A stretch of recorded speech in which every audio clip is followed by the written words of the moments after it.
Hola a todos, vamos a presentar lo más relevante que se ha expuesto en el ISTH, el Congreso de ISTH de este año en Montreal, del 24 al 28 de junio, sobre la enfermedad de von Willebrand. Ha habido tres sesiones de comunicaciones orales. En la primera se han expuesto los nuevos tratamientos, tanto de la enfermedad de von Willebrand como la PTT, y vamos a centrarnos en los relacionados a la enfermedad de von Willebrand. La más significativa o curiosa y con muy buenos resultados son los estudios realizados en el INSERM en París, presentados por Yvan Peyron, que es un investigador postdoctoral de la Universidad de París, que nos ha hablado de una molécula basada en nanobody, la que KB-V1 3A12, para el tratamiento de la enfermedad de von Willebrand. Se ha desarrollado una molécula que crea un puente entre el von Willebrand y la albúmina para que se beneficie del mecanismo de reciclado natural de la albúmina, obteniendo un nanobody biespecífico anti-factor von Willebrand y antialbúmina de dominio único derivado de camélidos, que también tienen anticuerpos que están divididos y la porción variable de la cadena pesada es fácilmente manipulable.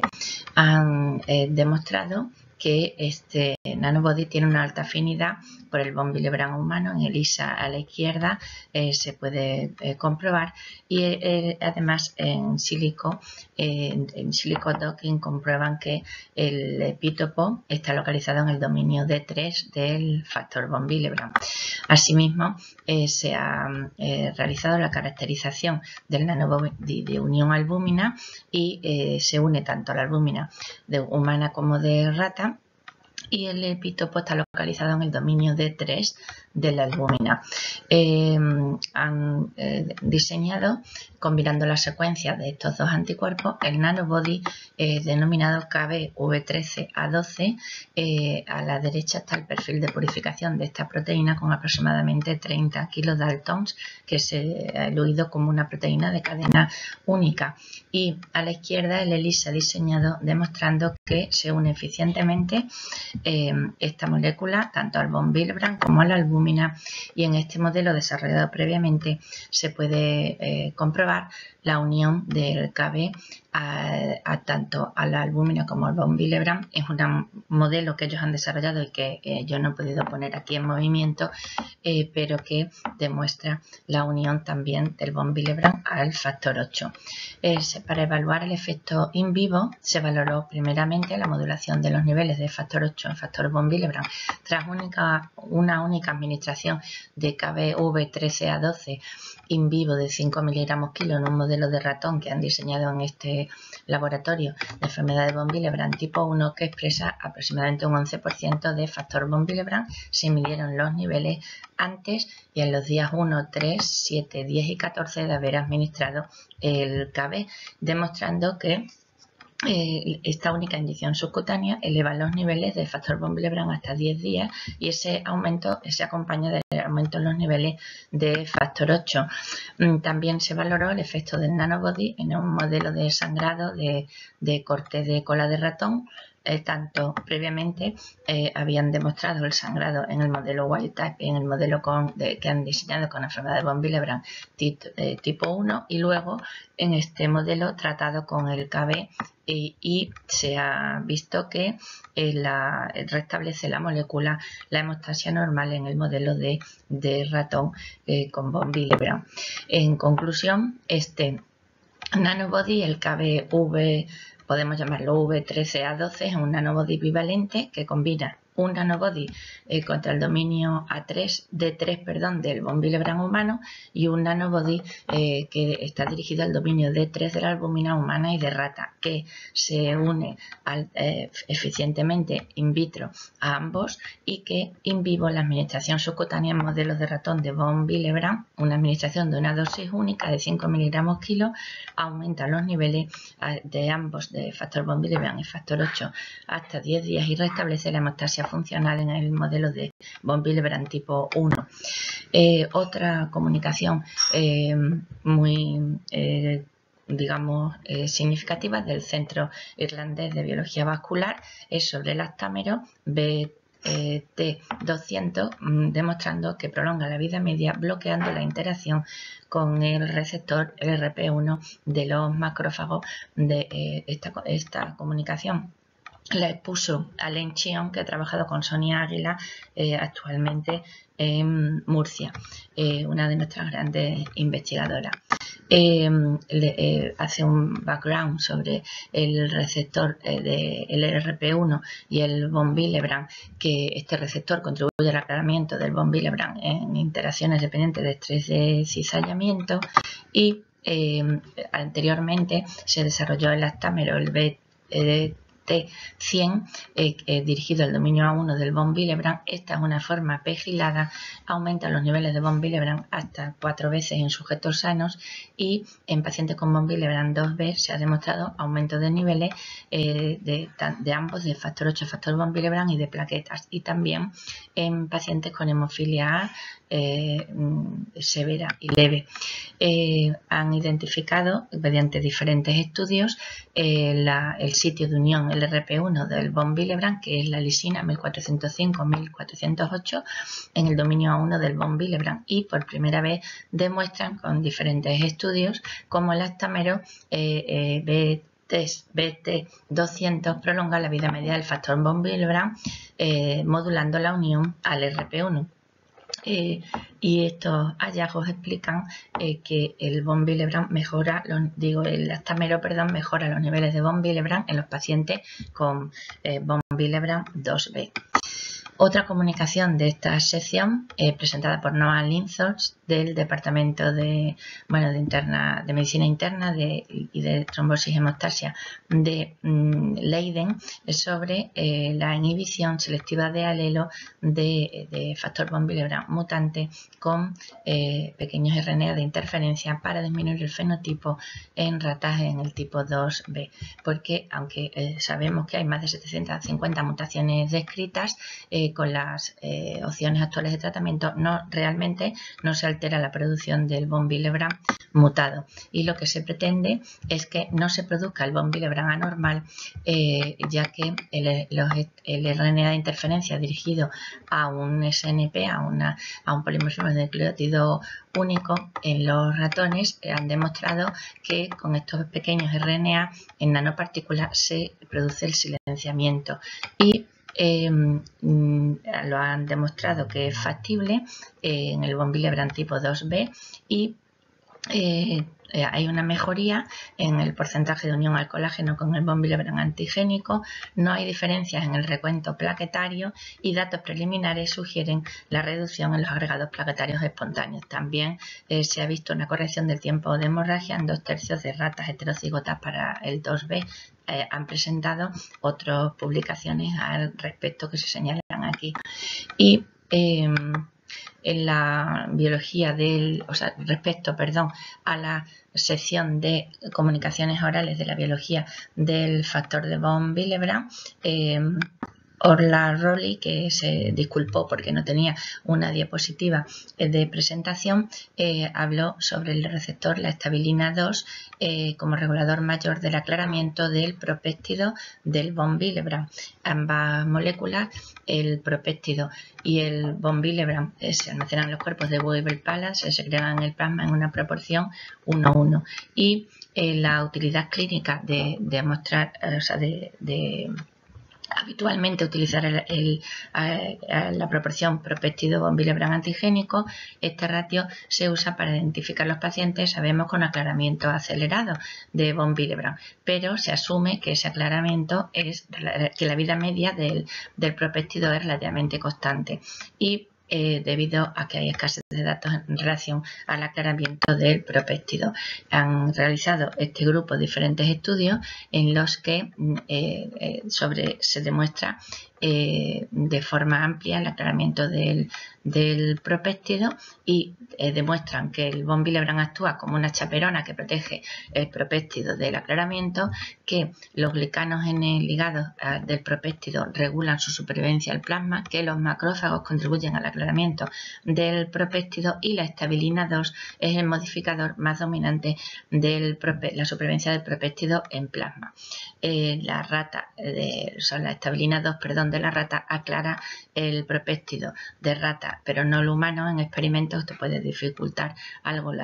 algunos estudios, y demuestran en ratas tanto haploinsuficientes como insuficientes en esta estabilina que tienen niveles endógenos aumentados del propéptido y de forma estable un aumento del ratio propéptido-von Willebrand, con lo cual tendremos que tenerlo en cuenta con vistas a nuestras consideraciones en la práctica. Aquí tienen estas figuras que demuestran los niveles endógenos del propéptido en la rata, tanto que carecen heterocigotas como homocigotas de la estabilina 2. Otra presentación dentro de esta sesión de comunicaciones orales, en este caso de Aung Shia Fu, sobre la maduración mejorada de células endoteliales derivadas de células stem pluripotentes para estudiar la expresión del factor von Willebrand y la función, utilizando unas imágenes de microscopía electrónica, microfluídica espectaculares, pues demuestra que se puede generar una cohorte de células stem pluripotenciales sin factor von Willebrand, controles isogénicos utilizando CRISPR, y las células endoteliales pluripotentes sin factor von Willebrand se diferencian eficientemente en células endoteliales, las células stem pluripotentes se diferencian eficientemente en las células stem derivadas de células endoteliales derivadas de células stem pluripotentes. Estas células endoteliales expresan bajos niveles de factor von Willebrand y cuerpos de Weber-Pallas redondeados. Se puede aumentar la maduración químicamente para aumentar la expresión de factor von Willebrand y permitir la formación de cadenas de von Willebrand bajo condiciones de flujo. Eli Carampini, del Centro Irlandés de Biología Vascular, que ha presentado numerosas comunicaciones en este congreso, demuestra o expone estudios sobre la regulación de los residuos de ácido oxálico de glicano en el paso trafficking de factor von Willebrand, almacenamiento y secreción, sabiendo que por estudios previos la N-glicoxilación es importante para la dimerización del factor von Willebrand y el trafficking, que la O-glicosilación afecta al trafficking polar en la secreción de otras glicoproteínas, incluidas mucinas en líneas celulares de tipo epitelial, y que los polimorfismos en ese T3-Gal4 se asocian con niveles circulantes de von Willebrand en las células endoteliales de vena de cordón umbilical con secreción reducida. Han demostrado con diferentes estudios que tanto la glicosilación como la sialización afectan de forma diferencial el paso, el trafficking de von Willebrand y la secreción, demostrando que con la inhibición de la sialización o de la glicosilación afecta en el primer caso a la retención intracelular de los cuerpos de Weber-Pallas y del von Willebrand, y en el segundo caso a la biogénesis del von Willebrand, lo que resulta en un almacenamiento anormal y secreción anormal. Golzar-Movagen de Gran Bretaña investigó el impacto de mutaciones en el dominio C, la función del von Willebrand, con la hipótesis de que mutaciones en este dominio afectan la respuesta de la proteína bajo fuerzas de cizallamiento, y según diferentes estudios han encontrado que han podido demostrar con diferentes variantes que han detectado la importancia de este dominio C en la función dependiente del cizallamiento, y hacen estudios como en otras comunicaciones de biología con pinzas ópticas, que es un método sorprendente y desconocido para mí hasta este momento. el profesor Brooke Schattler de la Universidad de Washington expuso la caracterización del genoma completo en pacientes con von Willebrand tipo 1 y bajo von Willebrand, que no se les había detectado variantes patogénicas conocidas, revelando asociaciones genéticas nuevas. Hacen la secuenciación del genoma completo en 190 pacientes con von Willebrand bajo y en 36 con von Willebrand tipo 1, más miembros familiares de probando, genomas control que tienen, y encuentran señales significativas en el AB0 y en el von Willebrand, dos nuevas señales de GWAS que tienen una significación superior a la del SOMA, MAN2A1, que es un gen implicado en la vía de la maduración de N-glicano, y en PLPP3, que está implicado en la función de células endoteliales aórticas. También análisis de novo revelaron dos variantes de novo en genes implicados en trombopenia autoinmune, una variante French de nuevo en GAL-N717 T17, que es una galactosamintransferasa implicada en el paso de membrana, y análisis recesivos raros en tríos de pacientes y padres que no tuvieran afecto. También ha puesto de manifiesto múltiples heterocigotos compuestos en genes importantes de la hemostasia y análisis de variaciones en el número de copias implicadas en fenotipos hematológicos. Determina o concluye que el bajo factor von Willebrand es un trastorno complejo con múltiples factores de riesgo genético, que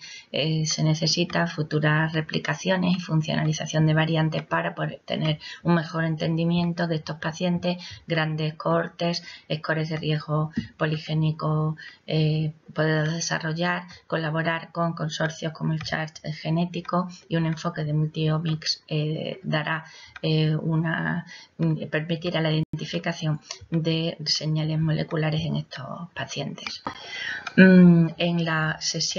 tercera sesión de comunicaciones orales sobre la clínica de la enfermedad de von Willebrand, con algunos datos importantes para la práctica clínica, también la doctora Christopherson de Milwaukee puso las variantes genéticas del factor de von Willebrand en pacientes con diagnóstico de factor de von Willebrand, y resumiendo que la caracterización de variantes amplias incorporando estudios a veces complejos para el común de los mortales, pero que ya estamos disponiendo en algunos de nuestros centros de referencia de estos estudios, incorporando la segregación, la expresión, datos computacionales, pueden ayudar a resolver el estatus de las variantes candidatos. Hay que tener cuidado con lo que ha expuesto, sobre todo en sílico. Y los datos que expone ilustran que incorporando métodos múltiples para la caracterización de variantes puede incorporar mayor conocimiento en las variantes, en la patogenicidad, en las correlaciones genotipo-fenotipo y en la segregación. Y publicarlo es importante para compartir el conocimiento. Las variantes clasificadas como variantes de significado incierto se pueden resolver analizando grandes datos de estudios como el programa Zimmerman, donde participan americanos, irlandeses y canadienses, y reevaluar las variantes del von Willebrand conforme se hacen disponibles nuevos datos, pues nos guiará tanto para ensayos futuros como para la práctica clínica. Omid Shadek del grupo de Milán de Flora Peibande expuso los datos de prevalencia basada en la población y en el paisaje mutacional del von Willebrand utilizando bases de datos genéticos de gran escala, y viene a concluir que la prevalencia dentro de la población mundial del von Willebrand usando los datos de genoma disponibles y de secuenciación de SOMA de más de 140.000 individuos les ha permitido detectar más de 505 variantes patogénicas, incluyendo 280 nuevas, con lo que se estima una prevalencia mucho mayor de la esperada de alelos que causen enfermedad y variantes asociadas con el von Willebrand. Y estos resultados sugieren que hay un gran número de pacientes posiblemente que estén subdiagnosticados. En plan práctico que nos puede ayudar en algunas ocasiones tener esta información, este estudio FAM randomizado controlado, que hubo que acabarlo prematuramente por no disponibilidad del concentrado es un diseño de prevención de sangrado después de la implantación de soporte mecánico circulatorio. Y siguiendo el esquema de 4 a 7 días después de tener el dispositivo de asistencia ventricular izquierda, se propuso utilizar Bilfactin con la intención de no incrementar el nivel de factor 8 para disminuir el riesgo trombótico en estos pacientes 2 veces a la semana durante 12 semanas, que se considera que existe el riesgo de sangrado en estos pacientes. Pero los datos que han obtenido, se han obtenido muestras en diferentes momentos, se demuestra un efecto menor o transitorio menor, como bien considerado, sobre la profilaxis del von Willebrand en el contexto de los dispositivos de asistencia ventricular izquierda por la rápida degradación. Y realmente la degradación mediada por el cizallamiento del von Willebrand por la DAS13 es, digamos, el límite para poder utilizar realmente los concentrados. Sí que hay investigación actualmente que está siendo evaluada de anticuerpos monoclonales humanizados anti-ADAM13 o contra el dominio D4 del von Willebrand. El grupo también de Flora Peibandi de Milán expuso un estudio interesante sobre el daño articular en pacientes afectados por von Willebrand, la experiencia de su centro, porque tenemos claro por datos de estudio en hemofilia de que con más del 20% del factor 8 hay un riesgo muy limitado de sangrado articular de artropatía hemofílica. Ellos han demostrado en un estudio recientemente, han refundado estos valores, pero no tenemos en cuenta la posibilidad de artropatía en estos pacientes con von Willebrand grave, que ellos han hecho un estudio valorando tanto clínicamente el HJHS como el score GDATS, y encuentran que hay una buena correlación entre el examen musculoesquelético y los scores de ultrasonido en los pacientes con von Willebrand, con una correlación significativa entre el estatus de salud articular y los niveles de factor 8 al diagnóstico. A menos nivel de factor 8, más peor estado articular. Se necesita enfoque multidisciplinar para la evaluación de la salud musculoesquelética y prevenir el daño de la posible artropatía en estos pacientes. Un análisis francés de datos de respuesta a la desmopresina en la enfermedad de von Willebrand tipo 2N, con análisis genotipo-fenotipo en una cohorte de 121 pacientes del registro francés, establece que en esta tipos 2N, que tienen 141 pacientes, creo recordar, la mayor parte tiene la mutación R854Q, muy pocos pacientes, 7 creo recordar eran negativos para esta mutación, pero se concluye que con niveles basales por encima de 15% pueden tener una buena respuesta a la vasopresina, no así cuando el nivel es bajo.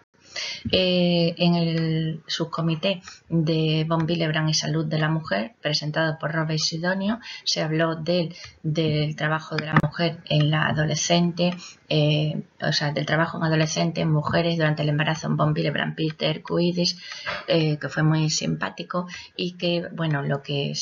insiste en que hay que tener en cuenta otras causas hemostáticas del sangrado, el impacto del envejecimiento, comorbilidades y otros factores que aumentan los niveles de von Willebrand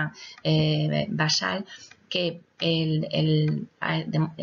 algunos estudios en que se demuestra que el impacto de las bajas dosis de estrógeno o del ciclo menstrual para testar el von Willebrand es probablemente de mínimo significado clínico, que sí es importante, y luego insistiremos, el impacto de hacer el estudio fuera de nuestro centro, y que no se debe de basar el diagnóstico de von Willebrand solamente en los niveles, y sobre todo si se utiliza el ensayo de cofactor de la eritrocetina, que habría que utilizar lo que nos recomienda la STH de la glicoproteína 1-BM. Y en la adolescencia, pues es importante no asumir que el sangrado anovulatorio disminuirá la probabilidad de diagnosticar el von Willebrand, que se debería de volver a estudiar a adolescentes con von Willebrand si tienen inicialmente menos del 100% de von Willebrand, y también si tienen anemia por deficiencia de hierro se debe de volver a estudiar, puesto que puede afectar los niveles de von Willebrand. Y en el embarazo hay diferentes estudios que demuestran que niveles de 50 al 100% en pacientes con von Willebrand tipo 1 en el momento del parto son inadecuados para una hemostasia uterina completa, y se necesitan mayores estudios sobre si es posible, que hay datos de que puede existir un déficit cualitativo adquirido del von Willebrand de los multímeros en el tercer trimestre por las implicaciones que puede tener. La doctora Michelle Schorber de Toronto se hizo una presentación muy entusiasta sobre el manejo de la deficiencia de hierro en la enfermedad de von Willebrand en la adolescencia y la mujer durante el embarazo, insistiendo que y esto es algo que nos compete a todos, que el sangrado menstrual abundante no es normal, que la anemia por deficiencia de hierro no es normal, ni la deficiencia de hierro no es normal, que esto puede afectar tanto a la mujer como al recién nacido, o sea, como al bebé, al feto, y que debería de intentar entre todos no desnormalizar esta situación. La Michelle Lavin del St. James Hospital, también del Lilly Center of Biology Vascular, habló del von Willebrand en el embarazo y el parto, y insistiendo en cuáles son los niveles diana del von Willebrand para el parto, si 100, si 150%, que es muy difícil la investigación del von Willebrand en el embarazo, difícil generar evidencia robusta, pero no debemos de perder de vista que las tasas de hemorragia postparto secundaria y primaria están elevadas en estas mujeres, que y también insistió en que la deficiencia de hierro en el embarazo aumenta el riesgo de anemia, el parto precoz y la morbilidad materna y fetal. Y es muy importante el mejorar la educación en este sentido. En el subcomité del factor de von Willebrand hubo 2 sesiones. En la segunda sesión, con diferentes proyectos, ahí he de destacar el proyecto Un consenso Delphi sobre anestesia neurasial, que no nos aporta nada, y en la primera sesión, en la que se habló del von Willebrand y envejecimiento y de las nuevas funciones no hemostáticas del von Willebrand, en la primera parte, Deborah Doherty de Dublín habló sobre la variabilidad en el score en el STH base score con el envejecimiento normal en mujeres sanas, los factores que contribuyen, su significado clínico, llamando la atención sobre que sería, después de validar los datos que ellos disponen de una población normal, pues los rangos normales ajustados para la edad pueden mejorar la sensibilidad y la especificidad de estos scores de sangrado en el diagnóstico de los trastornos hemorrágicos hereditarios. El doctor Ng, que es difícil de decir, habló de cambios epigenéticos y transcripcionales en células endoteliales senescentes, llevando a la conclusión de que la metilación del DNA no parece que conduzca significativamente a los cambios en el von Willebrand en las células endoteliales, pero sí que las células endoteliales senescentes demuestran un cambio en el modelo transcripcional, los transcriptomas de las células endoteliales, que el von Willebrand parece aumentar en estas células endoteliales senescentes. También eso se ha visto en estudios transcripcionales, demostrando el aumento del von Willebrand con la edad. El doctor Longsheng de Kansas hizo diferentes, expuso diferentes estudios sobre la importancia de que el factor 8 regula la hemostasis del factor von Willebrand in vivo, y la unión del factor 8 al dominio D'(D3) y al dominio A2 pone de manifiesto un cambio conformacional inducido por fuerzas mecánicas en el dominio A2 que puede aumentar la accesibilidad de la ADAS13 hacia la unión del clivaje del dominio A2. Y James O'Donnell del Irish Center of Vascular Biology expuso diferentes estudios sobre el nuevo papel del von Willebrand en la unión de la hemostasia primaria y la inmunidad innata, demostrando diferentes estudios la importancia del LRP1 macrofágico en el aclaramiento del von Willebrand, y la señalización proinflamatoria del von Willebrand está modulada al menos en parte por este receptor LRP1. Y después de varios estudios que son complejos de exponer, pues sí que insiste en la relación de la hemostasia primaria y la inmunidad innata del von Willebrand a través de estos receptores. De hecho, en las placas ateroscleróticas tenemos ambos, tanto von Willebrand como macrófago. La doctora Randi, que está muy especializada en von Willebrand y angiogénesis, hizo una actualización sobre el tema y dejó cuestiones abiertas sobre que fundamentalmente que se necesita el desarrollo de biomarcadores, de las características histopatológicas de las lesiones y validación clínica de los dianas actualmente propuestas angiogénicas, el factor de crecimiento endotelial vascular, por ejemplo, y establecer guías en este campo. Y el doctor Louis Bendick expuso, que se dedica a la investigación en hígado, en cirrosis, pero expuso diferentes trabajos en su laboratorio en Michigan sobre la relación del von Willebrand al daño hepático de la reparación, tanto en pacientes como en ratas. Y en lo que los datos de la evidencia clínica experimental indican que el von Willebrand puede jugar un papel patológico en el fallo hepático agudo, y el desbalance del factor von Willebrand y de la ADAS13 también ocurre en pacientes con hepatopatía crónica, que es probable que tengan mecanismos compartidos, y su investigación se dirige a los mecanismos que dirigen el depósito de von Willebrand y la extracción del daño del hígado dañado, y biomarcadores centrados en von Willebrand para poder dirigir tratamientos que tengan que ver con el von Willebrand en la enfermedad y en el daño hepático, aunque esto pueda ser un poco atrevido, pero le parece importante. Y los dos state of the art, que vamos a hacer un comentario por encima, pero es importante para el común de los mortales e impacto clínico de la variabilidad en los ensayos de coagulación comunes, lo bueno, lo feo y lo malo, y luego nos centraremos un poco en los avances en el von Willebrand del laboratorio a la clínica, que es de los simposios para mí más completo.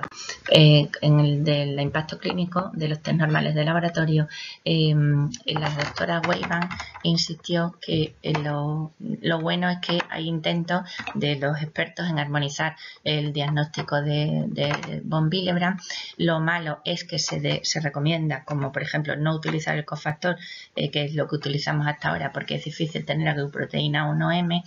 y que hay una alta variabilidad en los ensayos que se utilizan, y lo malo es pues que influye mucho la preanalítica y el procesamiento dentro o fuera del centro. El doctor Jorge Di Paola, de la Universidad de Washington, del grupo Zimmerman,